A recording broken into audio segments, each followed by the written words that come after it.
सावित्री के शादी के लिए तुमने हमें ब्रह्म भोज दिया, वो कभी सफल नहीं होगा। सावित्री की शादी कभी नहीं होगी। ज्योति अभी शादी नहीं करना चाहता, वो बच्चा है। लहू जी के संगत में रहकर अगर गलत रास्ते पर चला गया ना तो तुम अपने आप को कभी माफ नहीं कर पाओगी। बाबा, आपने मेरी पढ़ाई छुड़वा दी, मैंने ये बात मान ली, लेकिन मैं ये वाली बात नहीं मानती। मियाँ, आपने हमारी खुशी का राज तो जान लिया, लेकिन आपके इस गम का राज क्या है? ज्योति। सावित्री, सिद्धू,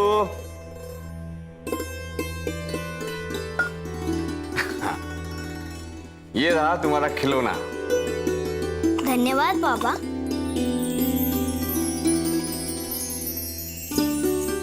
पता है पापा, आज घर में भोज था।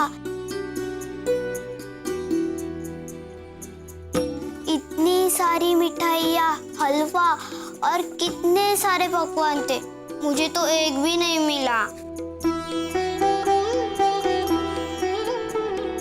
बेटा, ब्राह्मणों के बारे में ऐसा नहीं कहते। वो हमारे पुरोहित है, वो जो कुछ भी कहते हैं ना हमारे भलाई के लिए कहते हैं। बाबा, मुझे मिठाई नहीं मिली, वो सब खा गए। तो तुम्हें मिठाई चाहिए? हाँ। सिद्धू, बाबा अभी थक कर आए हैं ना, उन्हें पानी तो पी लेने दो। जा। लक्ष्मी। खंडो, हाय। आ गया तू बेटा? हाँ। तेरे जाते यहाँ सब नष्ट हो गया।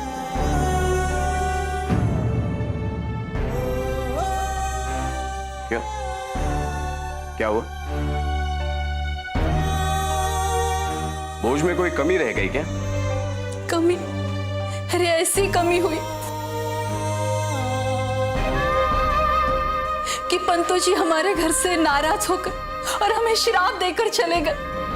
आपके यहाँ ब्राह्मण भोजन करने आते हैं और यजमान घर से बाहर निकल जाता है। क्षमा कर दीजिए ब्राह्मण देव। नहीं, सावित्री के शादी के लिए तुमने हमें ब्रह्म भोज दिया, वो कभी सफल नहीं होगा। सावित्री की शादी कभी नहीं होगी, ये हमारा श्राप है।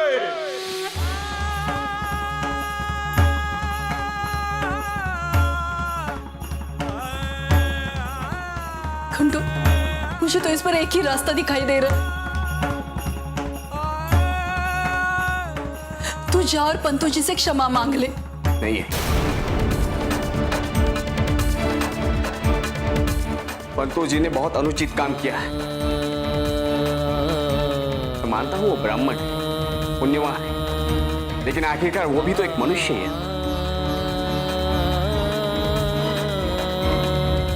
और सबसे बड़ी बात, वो हमारे गांव के है, हमारे पुरोहित है।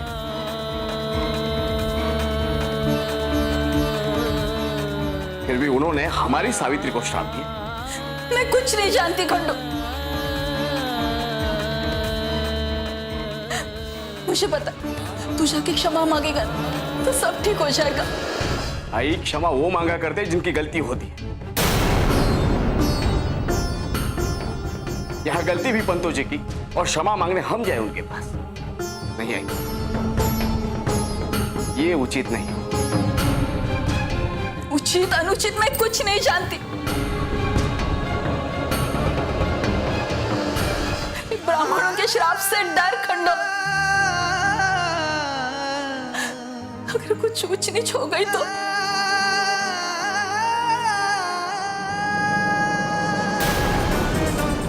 आई,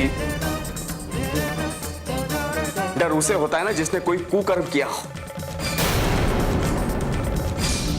मैंने अपने पूरे जीवन में कभी कोई बुरा काम नहीं, जहां तक मैं धर्म को समझता हूं वैसा कर्म करता हूं।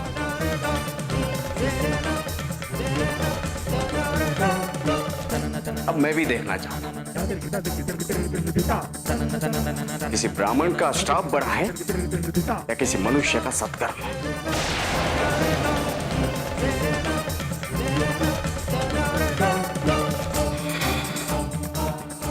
आए बड़े श्राप देने वाले, मेरे सावित्री को श्राप देंगे। खंडूची ऐक तरी, लक्ष्मी तू तो बता उसे,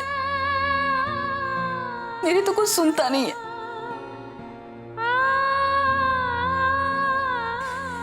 खंडोबा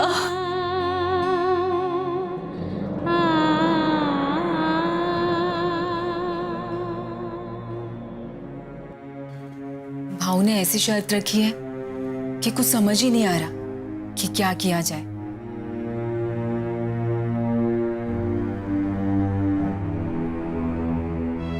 सांप छचुंदर का सा खेल हो गया है, ना निकलते बने ना उगलते। हाँ, शादी करने से ज्योति की पढ़ाई जरूर चालू हो जाएगी, पर क्या वो शादी करने के बाद पढ़ पाएगा?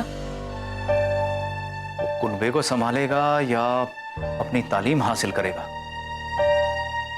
और खुदा ना खास्ता अगर जो उसकी दुल्हन भी तालीम से बेजार निकली तो ज्योतिबा के तो एक साथ दो दुश्मन पैदा हो जाएंगे।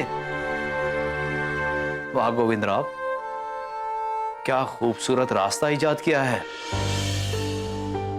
तालीम में खलल डालने के लिए। हाँ, सांप भी मर जाए और लाठी भी ना टूटे। लेकिन एक बात है, ज्योतिबा की जितनी गहरी दिलचस्पी तालीम हासिल करने में है, उसे देखते हुए मुझे नहीं लगता कि निकाह करने से उसकी तालीम को कोई बहुत बड़ा नुकसान होने वाला है। हाँ, अगर हम उसकी शादी किसी ऐसी लड़की से करा दें जिसे खुद भी पढ़ाई में रुचि हो, जो ना केवल ज्योतिबा की पढ़ाई में सहायता करेगी बल्कि ज्योतिबा को पढ़ाई करने के लिए प्रेरित करे। लेकिन ऐसी लड़की मिलेगी कहाँ? कल मैं लीजित साहब के यहाँ नायगांव के प्रधान खंडोजी से मिली थी। उन्होंने मुझे उनकी मुलगी के बारे में बताया और तब से मुझे लग रहा है कि ज्योति के लिए अगर कोई लड़की सही है तो वो है सावित्री।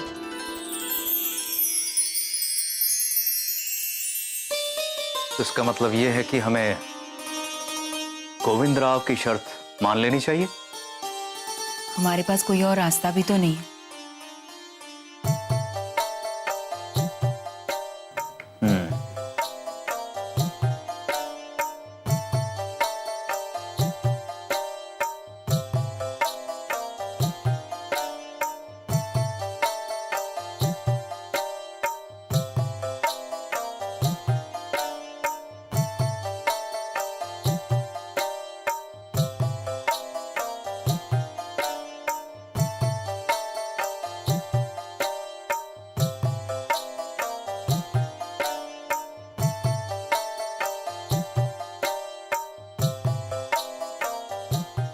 लो,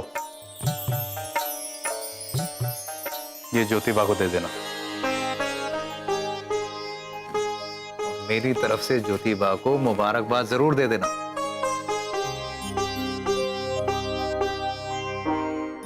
जी चाचा। तालीम का आगाज दोबारा हो जाने के लिए ना। जी चाचा, अब मुझे आज्ञा दीजिए। खुदा हाफिज। नमस्ते। खुदा हाफिज।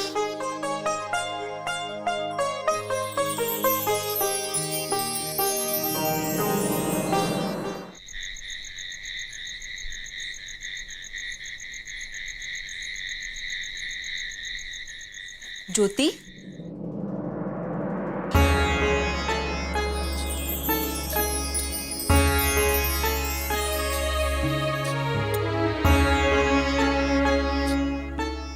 तुम्हारे लिए लो। कहाँ से अक्का?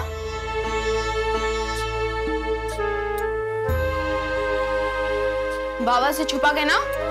नहीं रे बाबा, मैं कोई भी चीज छुपा के नहीं करती। छुपा के कुछ भी करना मुझे गलत लगता है। लेकिन इन्हें पढ़ते वक्त बाबा से छुपाकर पढ़ना होगा ना अक्का? तो क्या ये गलत नहीं होगा? नहीं, अब इसकी कोई आवश्यकता नहीं। मतलब ये ज्योति, भाऊ ने कहा है कि तू अब पढ़ सकता है। क्या? हाँ। तुम सच कह रही हो अक्का? बस भाऊ की एक शर्त है। ठीक है अक्का, बोल दो उन्हें कि मैं उनकी हर बात मानने के लिए तैयार हूं। अच्छा ठीक है, मैं भाऊ से जाके कह देती हूँ कि ज्योति शादी के लिए तैयार है। शादी? हाँ ज्योति, भाऊ की यही शर्त है कि तुझे अपनी पढ़ाई फिर से शुरू करने के लिए शादी करनी होगी। का? क्या तुम भी ये चाहती हो? मैं तो बस तुम्हारी खुशी चाहती हूँ ज्योति। मुझे पता है तुम्हें चाहे दुनिया की कोई भी चीज ना मिले, पर तुम पढ़ाई के बिना नहीं रह सकते। और तुम्हारी पढ़ाई फिर से शुरू कराने का मेरे पास ये अंतिम मौका है। अक्का, मैं पढ़ने का ये आखिरी मौका हाथ से नहीं जाने दूंगा।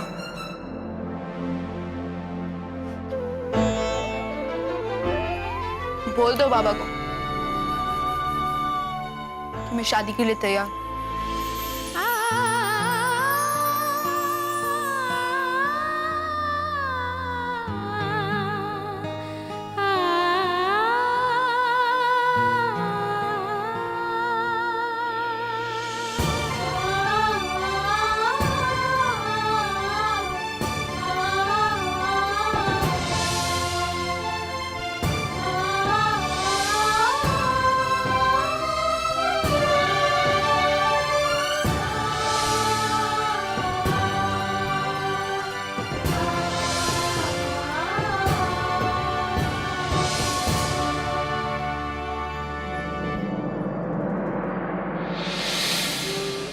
गोविंदराव ने सगुना के सामने ज्योतिबा के लिए बहुत सारे रिश्तों के प्रस्ताव रखे थे,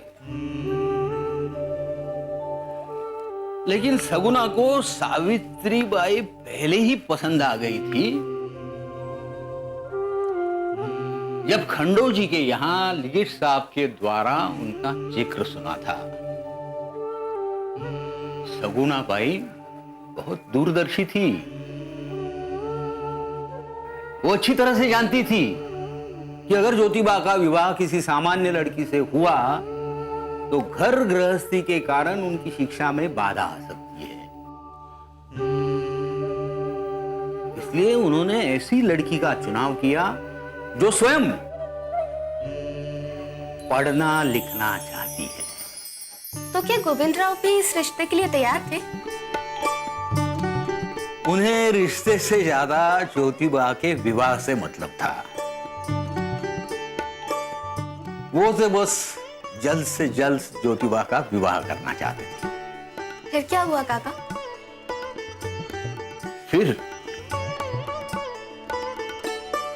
फिर समय मिलते ही सगुना लिजिट साहब के यहां पहुंच गई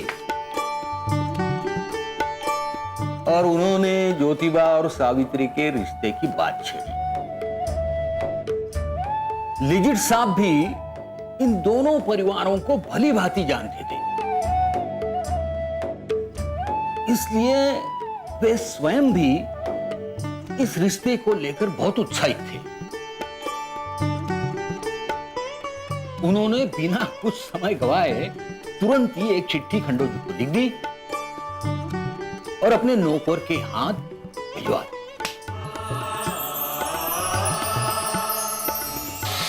पढिये जे आम्ही तुझ पाशी मागावे, जीवीचे सांगावे हित गुज,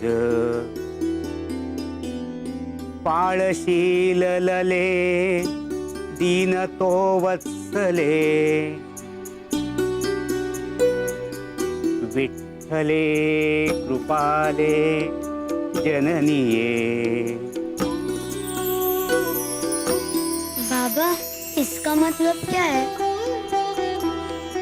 बेटा, इसका मतलब ये होता है कि विट्ठल हमारी माँ की तरह है और हम उनकी संतान की तरह। जैसे हर कृपालु माँ अपने बच्चों का हट पूरा करती है, वैसे ही विट्ठल भी हमारे हट पूरे करते हैं। बाबा, मुझे नहीं लगता कि विट्ठल अपनी माँ की तरह है। विट्ठल तो अपनी आजी की तरह है। हमेशा अपनी ही मन की करते रहते और दूसरों की सुनते ही नहीं है। हाँ। महाराज, क्या आज्ञा दीजिए। हाँ हाँ।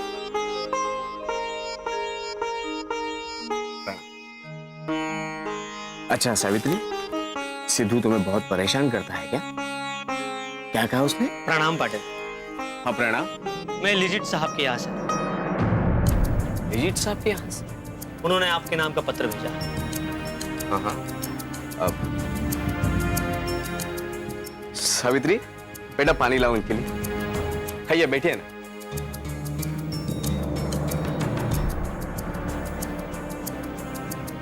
बैठिए बैठिए। लिजिट साहब ने कहा है कि ये पत्र आपको देने के लिए, अच्छा। और कहा है जवाब ले आना। हाँ बिल्कुल, जवाब देंगे हम। अब सावित्री, अब बेटा पानी तो लाना। आई। पानी लीजिए ना। और क्या कुछ कहा लिजिट साहब ने? ये पत्र आपको देने के लिए कहा था और कहा था जवाब लेकर ही आना। जी।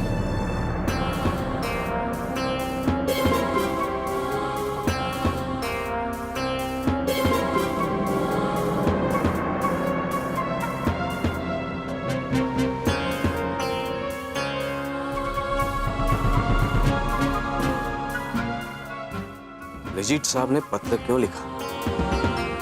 आखिर क्या बात हो सकती है? खंडो, कोई चिंता की बात तो नहीं है? मैंने तो सुना है कि अंग्रेज तभी पत्र भेजते जब उन्हें कोई सजा सुनानी होती है। अरे आई, हमने कोई गलत काम थोड़े ना किया जो हमें सजा का डर। फिर जरूर पंतो जी का श्राप फलित हुआ है और हमसे अंग्रेज सरकार हमारी पाटिल की पदवी छीनने वाले हैं। अरे नहीं आई, हमने कोई गलत काम किया ही नहीं है, तो डरने की कोई बात नहीं।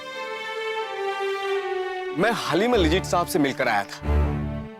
खंडू जी, तो काम कर, तू अभी जा पंतो जी के पास और उस पत्र में क्या लिखा है उन्हें पढ़ने के लिए बोल। और देख क्या संदेशा है उसमें। जा खंडो।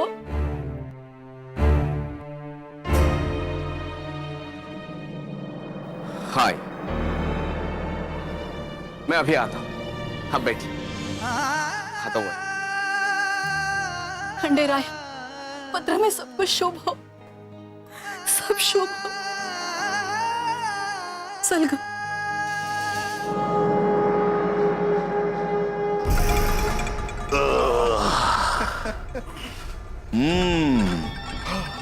भोजन भी कराए और सबक भी सिखा दिया। अरे उन्हें लगना चाहिए ना कि ब्राह्मण को भोजन करा दिया मतलब उस पे ऋणी तो नहीं हो गए। ब्राह्मण को भोजन के लिए बुलाते तो उसका सम्मान कीजिए।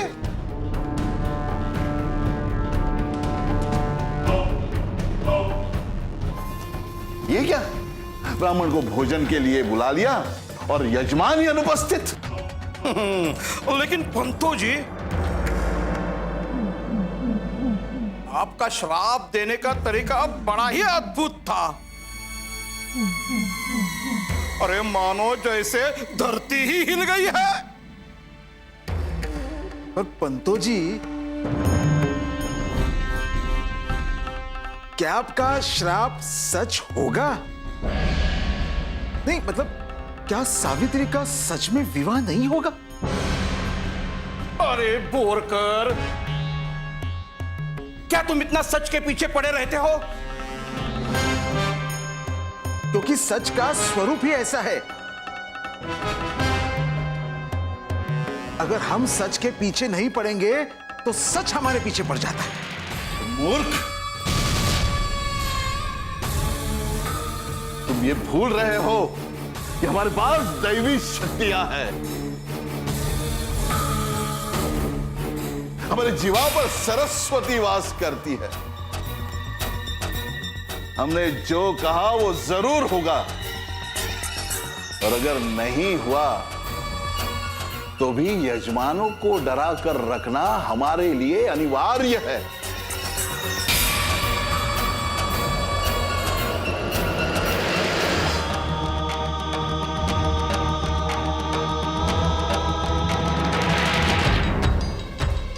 क्योंकि डर ही हमारे उपजीविका का साधन है। लो, आ गया खंडो जी। कहा था ना, आ गया उस पर संकट।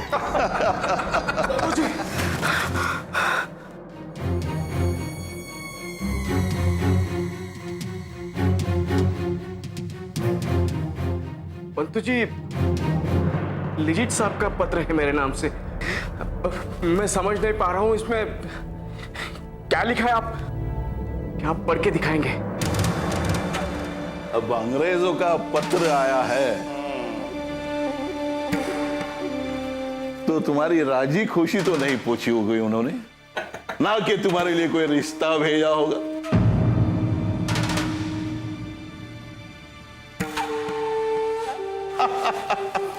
बताओ बताओ। अंग्रेजों का खत।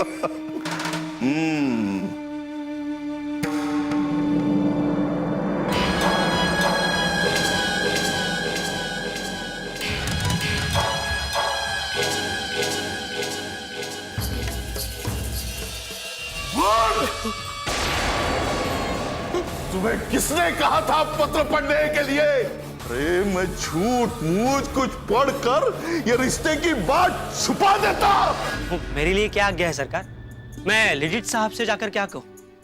तुम अब तक नहीं समझे? हमारी हाँ है। लिजिट साहब से जाकर कहना कि हमें ये रिश्ता पसंद है।